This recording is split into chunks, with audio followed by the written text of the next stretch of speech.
찬송가 320장 부르시면서 새벽기도에 시작하겠습니다. 나의 죄를 정케 하사 주의 일꾼 삼으신 구세주의 넓은 사랑 항상 찬송합니다. 나를 일꾼 삼으신 주 크신 능력 주시고 언제든지 주 뜻대로 사용하여 주소서.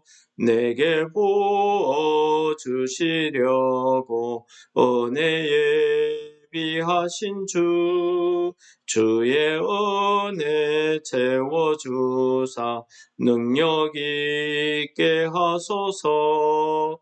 나를 일꾼 삼으신 주 크신 능력 주시고 언제든지 주 뜻대로 사용하여 주소서. 죄의 짐을 풀어주신 주의 능력 크도다. 나를 피로 사신 예수 내 맘속에 오소서. 나를 일꾼 삼으신 주 크신 능력 주시고 언제든지 주 뜻대로 사용하여 주소서. 주여 내게 성령으로 충만하게 채우사 생명수가 강물처럼 흐르게 하옵소서. 나를 일꾼 삼으신 주 크신 능력 주시고 언제든지 주 뜻대로 사용하여 주소서. 아멘. 오늘은 신명기 22장 13절에서 21절까지 말씀을 공독하도록 하겠습니다.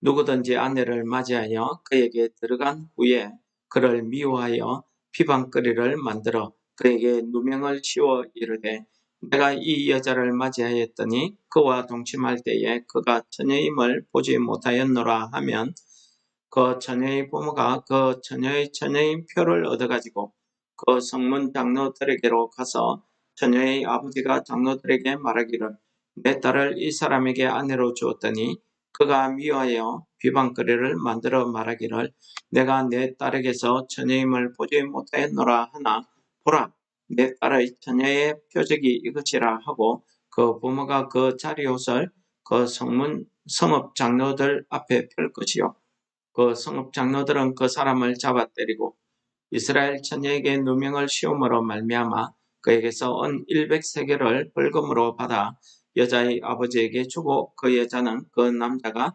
평생에 버릴 수 없는 아내가 되게 하려니와 그 일이 참되어 그 처녀에게 처녀의 표적이 없거든 그 처녀를 그의 아버지 집 문에서 끌어내고 그 성읍 사람들이 그를 돌로 쳐 죽일지니 이는 그가 그의 아버지 집에서 장기의 행동을 하여 이스라엘 중에서 악을 행하였습니다.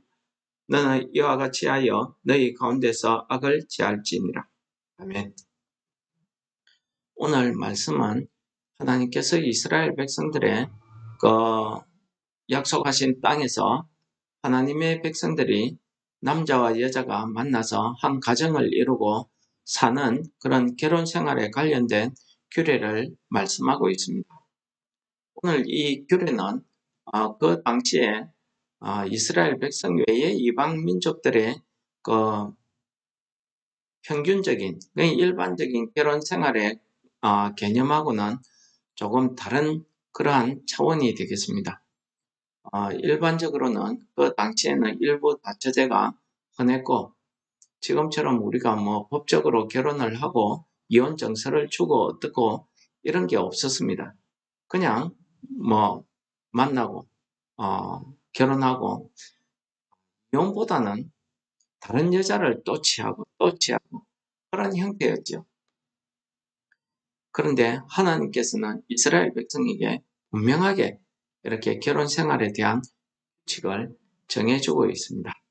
그 가운데 오늘 말씀해 보시면은 오늘 한 남자가 한 여자를 만나서 결혼을 했는데 결혼한 이후에 그를 미워하여 라는 말로 오늘 본문이 시작되고 있습니다. 그를 미워하여 라는 말로 시작되고 있다는 것입니다. 그리고 그 다음 절에 보시면은 누명을 씌워 라는 말도 이렇게 기록하고 있습니다. 물론 그 당시에 우리가 여자의 처녀인 표라는 것이 어떻게 확연히 구분될 정도의 그런 생활이었는지 어떻는지 우리가 알 수는 없지만은 이것 때문에 많은 억울한 일도 있었다. 이런 생각이 듭니다. 오늘 이 본문 말씀을 우리가 우리 믿음으로 어떻게 받아들이면 되겠습니까? 그래서 저는 성경에 여러 관련된 내용의 말씀들이 있지만 가장 좋은 말씀은 예수님께서 우리에게 가르쳐 주시는 말씀 아닌가 이런 생각이 듭니다. 마태복음 19장에 가면은 바리새인들이 예수님께 나와서 이렇게 이야기합니다. 사람이 어떤 이유가 있어가지고 그 아내를 버리는 것이 옳습니까? 라고 이야기합니다. 간단히 이야기해서 이혼해도 됩니까? 라고 하는 그런 말이죠. 근데 예수님께서 원래 원칙을 하나님이 가정을 세우신 그 뜻을 바르게 가르쳐 주십니다. 사람을 지으시니가 즉 하나님이시죠. 하나님께서 사람을 창조하시고 그들을 남자와 여자로 지으셨다고 이야기합니다. 그러면서 사람이 그 부모를 떠나 아내에게 합하여 그 둘이 한 몸이 될지니라. 이것이 원칙입니다. 이것이 하나님께서 가정을 이루게 하시는 우리 사람에게 주신 이 원칙입니다. 가정을 이루는 것. 사람이 나이가 차서 한 남자와 여자가 만나서 한 가정을 이루는 것. 이것이 하나님의 지상 명령이자 하나님의 축복의 권한입니다. 그래서 예수님께서는 이 말씀을 하시면서 그렇기 때문에 결혼을 하고 나면 이제는 둘이 아니고 한 몸이니 그러므로 하나님이 짝지어 주신 것을 사람이 나누지 못할지니라 하고 이야기합니다. 사람이 나누지 못한다는 게 무슨 말입니까? 사람의 어떤 사정이나 이유, 핑계로 이 가정을 깨트리면 안 된다는 것입니다. 하나님께서 짝지어 주신 그 가정을 사람의 그런 형편이나 사정 이런 것 때문에 그 가정을 깨트리는 것은 하나님 앞에 죄다, 악이다. 그렇게 가르쳐 주신 말씀이죠. 그렇게 이야기하니까 바리새인들이 예수님께 또 질문합니다. 예수님 그러면은 왜 모세는 이혼 정서를 줘서 아내를 버리라, 즉 이혼하라고 이렇게 이야기했습니까? 라고 묻습니다. 예수님의 말씀이 그들에게 이렇게 이야기합니다. 모세가 그렇게 말한 것은 너희 마음이 완악하기 때문이다. 너희 마음이 악하기 때문이다. 그래서 아내 버림을 허락했지만은 원래는 그렇지 않다. 라고 말씀합니다. 여러분, 예수님께서 사람의 마음, 이 사람의 그 이혼하려고 하는, 가정을 깨뜨리려고 하는 그 마음을 너무나 정확하게 말씀하고 있지 않습니까? 오늘 본문 말씀에도 사람이 남자가 그 여자를 맞이하여서 결혼한 이후에 그를 미워하여, 무슨 이유에서인지 모릅니다. 그를 미워하여 또 그에게 누명을 씌워. 얼마나 악합니까?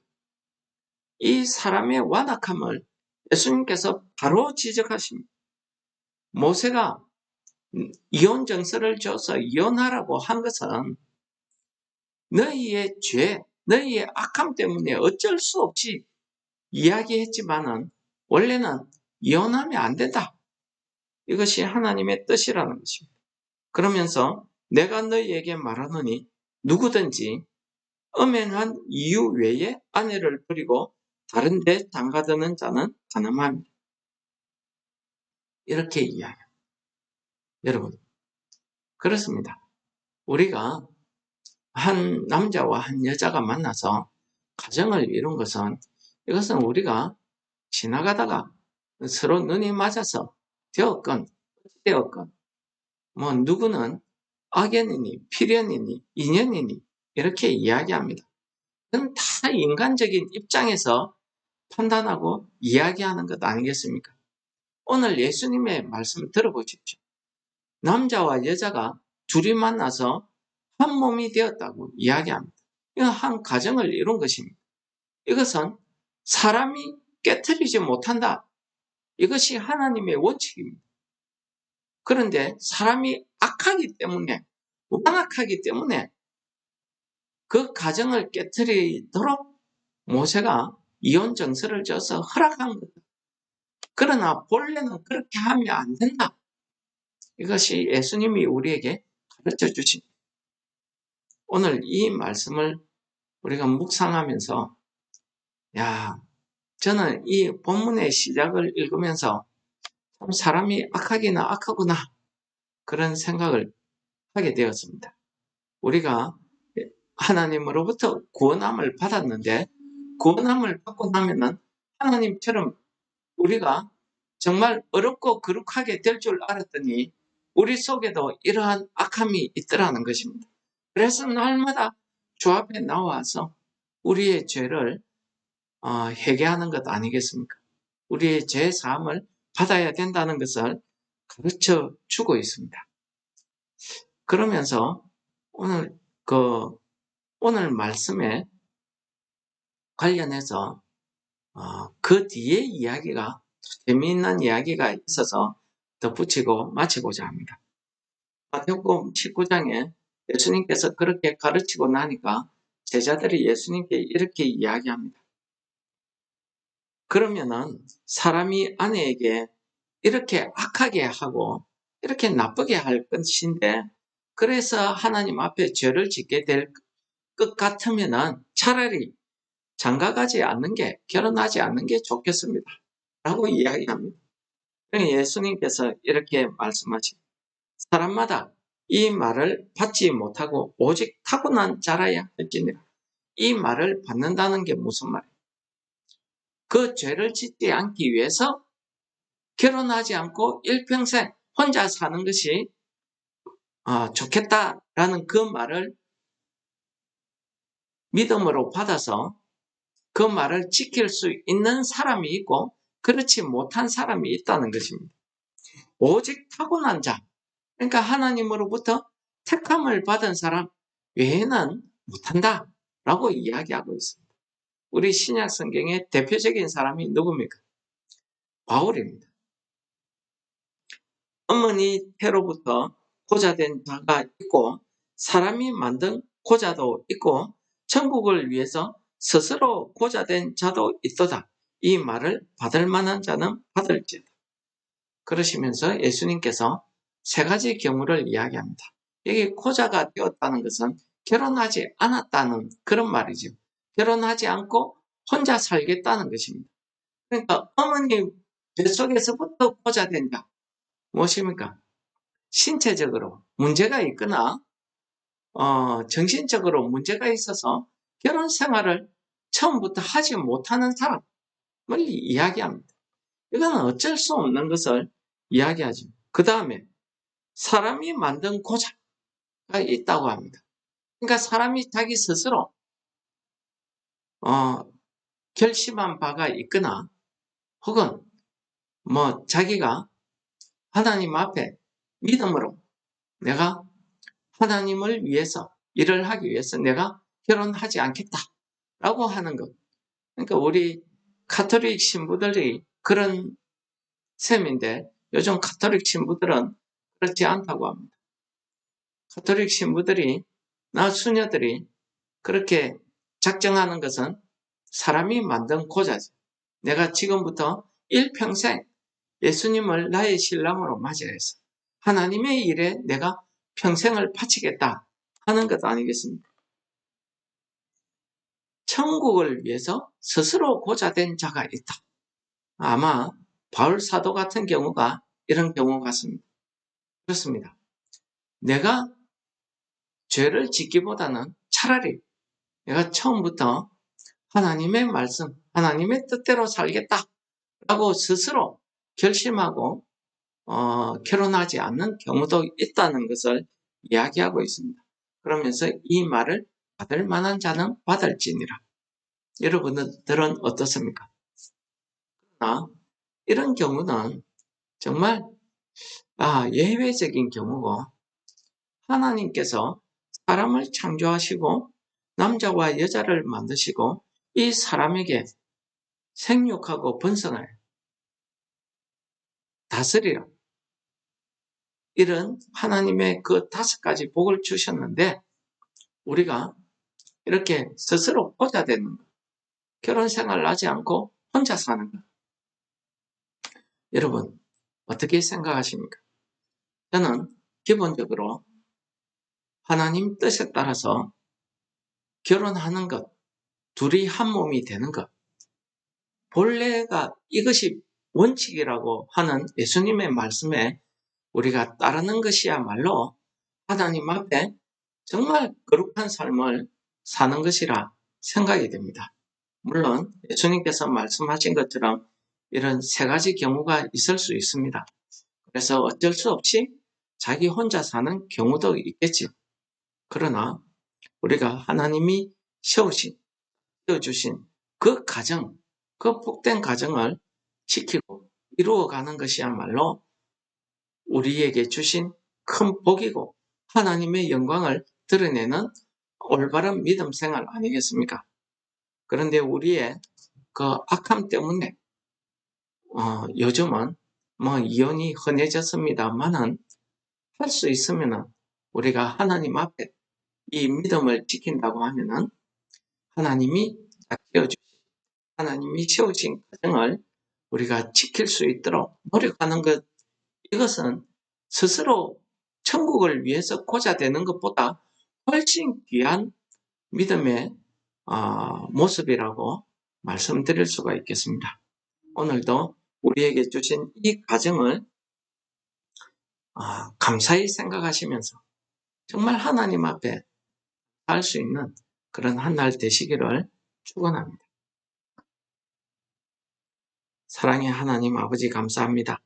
하나님의 사랑을 통해서 우리에게 가정을 허락하시고 남자와 여자가 만나서 둘이 한 몸이 되어서 하나님 앞에서 복된 가정을 이루게 하신 그 하나님의 뜻을 우리가 오늘도 실천하며 이루어가는 한 날 될 수 있도록 우리를 인도하여 주시옵소서. 하나님께서 우리에게 허락하신 이 가정을 우리가 하나님 앞에 감사함으로 감당할 수 있는 믿음을 우리에게 더하여 주시옵소서. 예수님 이름으로 감사 기도드립니다. 하늘에 계신 우리 아버지여, 이름이 거룩히 여김을 받으시오며 나라에 임합시오며 뜻이 하늘에서 이룬 것 같이 땅에서도 이루어지이다. 오늘날 우리에게 일용할 양식을 주옵시고 우리가 우리에게 죄 지은 자를 사하여 준 것 같이 우리 죄를 사하여 주옵시고 우리를 시험에 들게 하지 마옵시고 다만 악에서 구하옵소서. 대개의 나라와 권세와 영광이 아버지께 영원히 사옵나이다. 아멘.